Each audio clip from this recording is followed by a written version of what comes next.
Welcome to my hoop house. I am really looking forward to my gardening season this year. This is going to be the first year that we are able to use this to its full potential. When we started it last year in May, there was still snow on the ground, and we had the main structure of it completed before planting season. I was able to get my tomatoes and my peppers in here. However, the plastic wasn't on yet. And our thought behind not putting the plastic on yet was it was already past the last frost. We'll just wait. Just like every other homesteader, you get busy doing other things and you think, oh, it can wait. There's not going to be a problem. Last summer was probably my worst gardening year that I can ever remember. It was cold, it was dry, and things weren't ripening. Once we got the plastic on the hoop house, things really improved in here. It didn't improve in time for me to salvage a lot of my tomatoes from my blight, but it did help my peppers a lot. Peppers and tomatoes love heat, and to have nights consistently in the 40s and 50s all summer long, things just weren't ripening. My peppers were stunted and things just were not growing well. Our original intention for building this hoop house was as a garden extender. We are not intending to grow year round in here. In order to do that, we would have to put on a second layer of plastic and then have some type of blower system that would insulate in between the two layers of plastic. And we are just not set up for that. We don't want to come up with a solar idea for that. And it's just not something that we plan on doing. It's not something that we need at this time. My purpose is to just get the heat and the space that I need to grow good quality tomatoes and good bell peppers.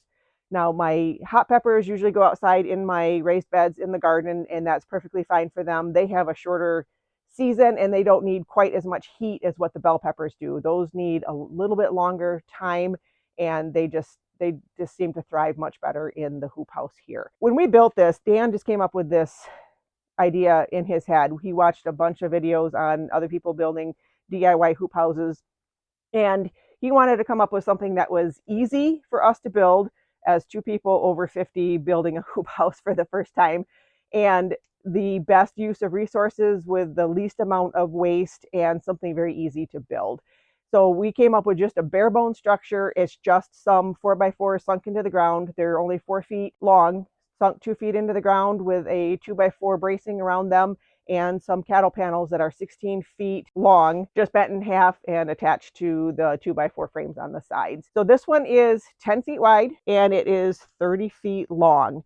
And you can build this any size you want. It just depends on how many cattle panels you buy. We bought 7, and they're about 51.5 inches tall. So you can adjust accordingly. You just have to build your bottom frame just a little bit bigger.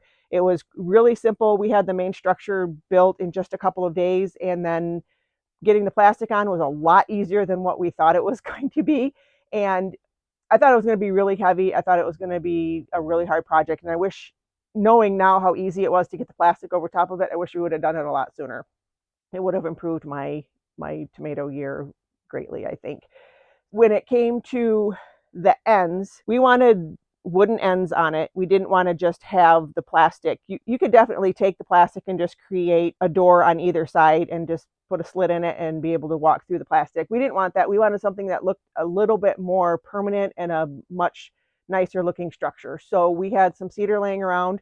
Dan built the wooden walls on the end and built 4-foot doors on each side. When we open the doors, it'll create a lot of ventilation through the middle, and then the purpose of the 2-foot knee wall is to be able to roll up the sides and get some ventilation underneath as well. And then at night we can shut the doors, roll the plastic down, and keep the animals out during the nighttime. We did do a video on the beginning stages of this build. It was only my second video, so be kind. It's a little cringeworthy. I went back and watched it, and I'm hoping that we're improving our videos after watching that.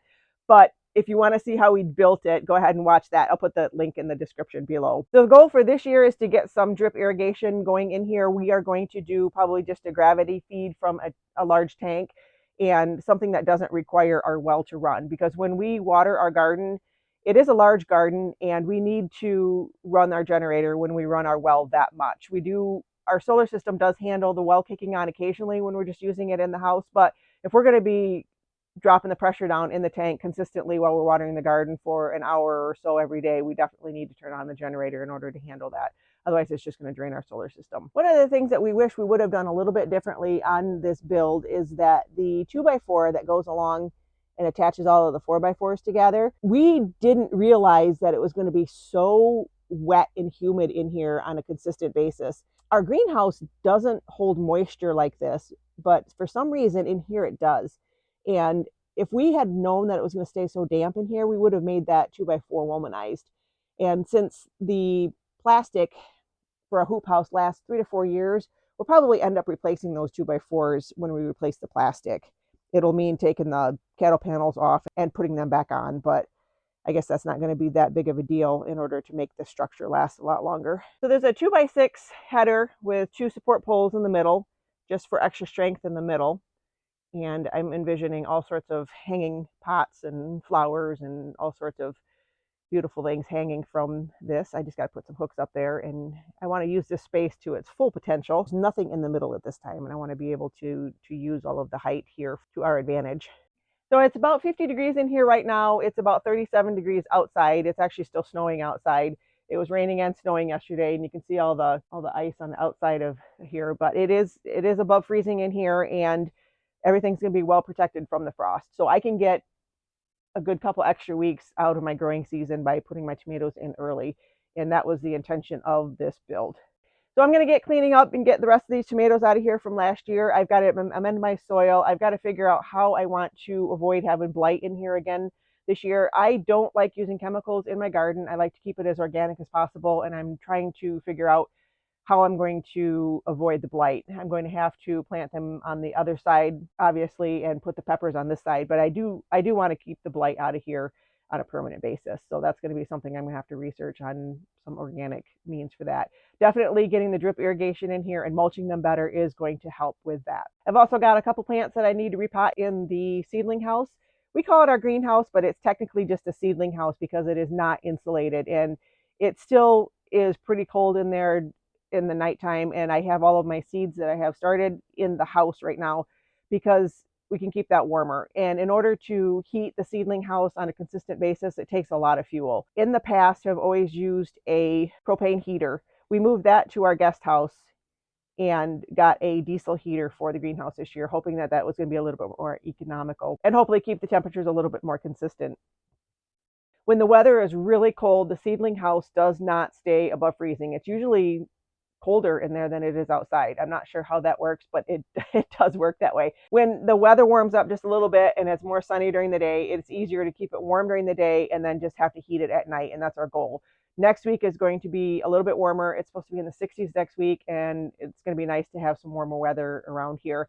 I can get my plants out of the house. Right now they're taking up a lot of room, and I want to get them out here, get them into some more natural light. The natural light is always best for them. We do have a plant light that we have on them right now, but the natural light is going to be better for them in the long run. I don't use heat mats for my germination. I know you're supposed to because it's going to help your soil stay warmer. However, I have been starting my seeds a little bit differently. I start them in plastic bags with wet paper towels inside and germinate them inside. I can keep them a lot warmer that way. They germinate, and it's a really good way to use up old seeds, and you know which ones are going to germinate, which ones are good, which ones are not good. I had a lot of seeds that were given to me over the years, and I don't know if they were stored properly. I don't know if they're good anymore.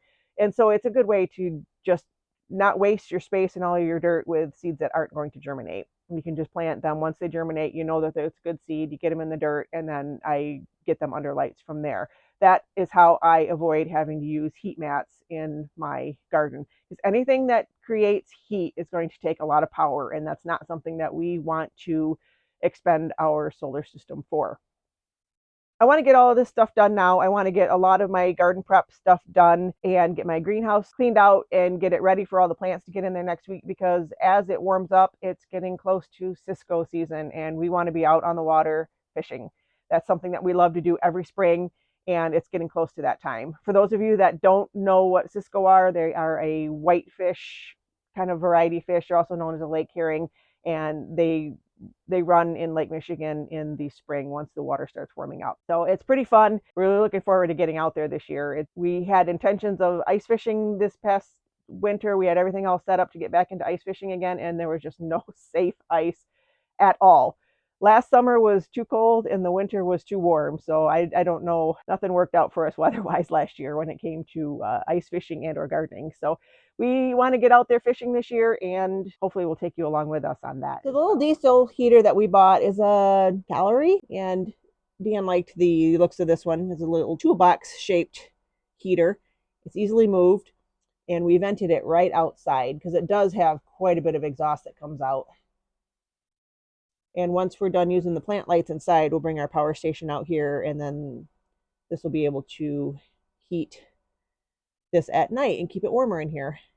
It's pretty warm in here already. I gotta get my shade cloth on here before I get my seedlings out here. We also have a solar fan that runs, but there's full sun right now, so it is really going. And when it's really warm in here, the window will be open and then the door will also be open, and that just really helps to keep some air movement going in here. And it's just attached to a solar panel right outside. And if I don't want it running, since there's no on-off switch, it's either running or it's not with the sun, I'll just lay the solar panel down and that just shuts it off. So I'm going to get to work. I just want to welcome all of our new subscribers. I was really overwhelmed at the amount of new subscribers that we got after our last video. I hope you'll continue to join us as we homestead our little piece of paradise up here in northern Michigan, and we'll see you guys next time.